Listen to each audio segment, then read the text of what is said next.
बिस्मिल्लाहिर्रहमानिर्रहीम। मोहतरम नाजरीन और सामईन, अस्सलामु अलैकुम वरहमतुल्लाहि वबरकातुहू।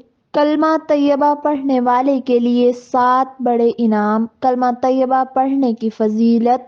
दीन इस्लाम का पहला रुकन कलमा तैयबा है, जिसे पढ़कर इंसान साहिब ईमान बनता है। ये कलमा बंदे की तरफ से तौहीद और रिसालत को दिल से कबूल करने और ज़बान से इजहार करने का इकरार है। इसी कलमे के इकरार के लिए अल्लाह ताला ने ये कायनात तख्लीक फरमाई। इंसानों में कलमे की तस्दीक और इकरार का सिलसिला आलम अरवाह ही से शुरू हुआ।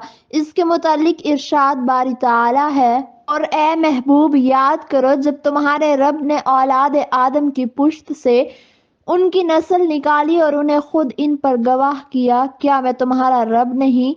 सब बोले क्यों नहीं, हम गवाह हुए कि कहीं कयामत के दिन कहो कि हमें इसकी खबर ना थी। ये वो इकरार है कि जो हर रूह ने आलम अरवाह में अल्लाह ताला से किया था कि ए अल्लाह तबारक व ताला, तेरे सिवा हमारा कोई रब नहीं। पैदाइश से मौत तक जिंदगी की बका का सामान मुहैया करने वाला तू है।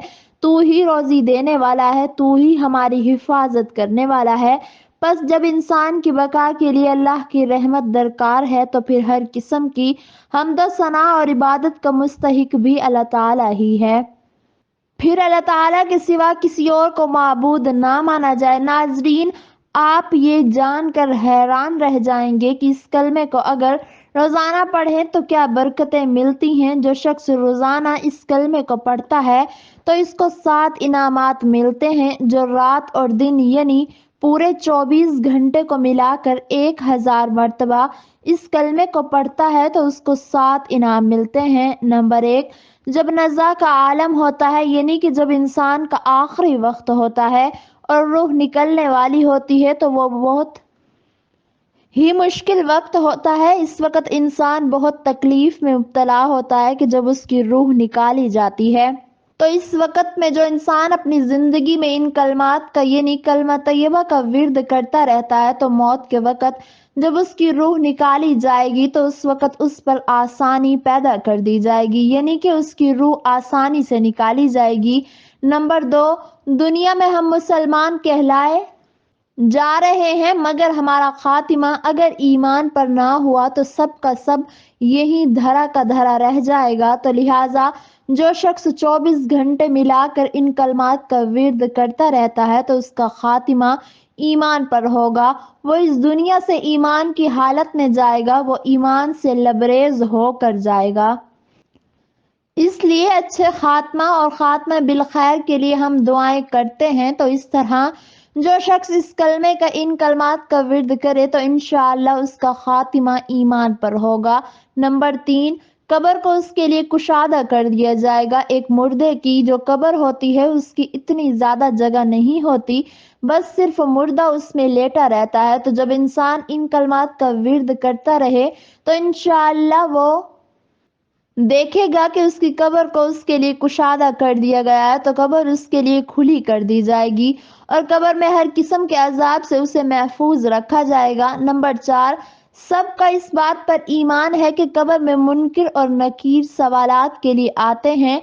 तब वो जिस इंसान की कब्र में आते हैं तो उस इंसान के आमाल के मुताबिक उनका चेहरा होता है, इंसान के आमाल के मुताबिक उनके चेहरे होते हैं।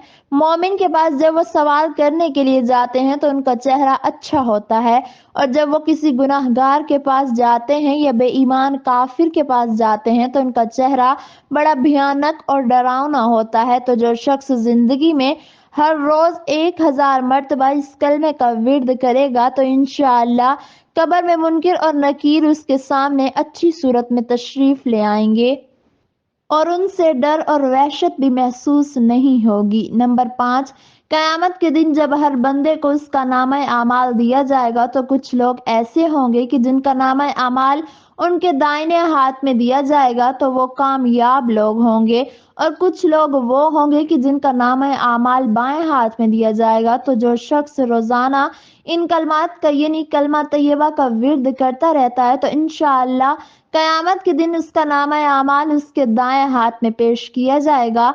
नंबर 6, جب میزان پر لوگوں کے اعمال تولے جائیں گے تو پھر اس شخص کی حالت اور کیفیت یہ ہوگی کہ جو روزانہ کلمہ طیبہ کا ورد کرتا ہے تو انشاءاللہ اس کی نیکیوں کا پلڑا بھاری ہو جائے گا اور پھر اسے جنت کی بشارت دی جائے گی۔ نمبر 7، پل صراط پر سے جب یہ شخص گزرے گا کہ جو روزانہ کلمہ طیبہ پڑھتا ہے، تو جب یہ شخص پل صراط پر سے گزرے گا تو یہ شخص اتنی تیزی کے ساتھ گزرے گا کہ جیسے بجلی چمکتے ہوئے ایک جگہ سے دوسری جگہ کتنی تیزی سے پہنچ جاتی ہے، ایسے ہی وہ شخص گزر جائے گا۔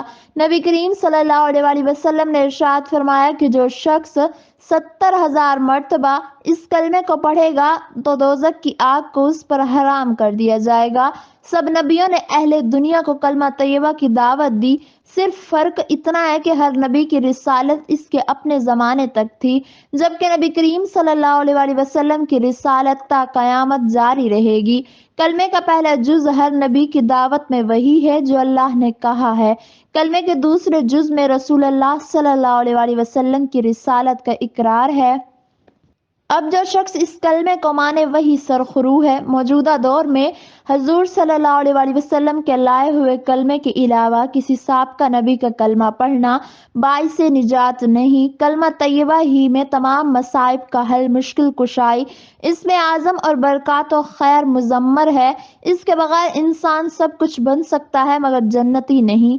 اس کے ورد کرنے سے چہرہ پر نور، دل میں سرور پیدا ہوتا ہے۔ جس نے اس کلمہ طیبہ سے پیار پا لیا وہ دنیا اور آخرت میں سرخرو ہوا۔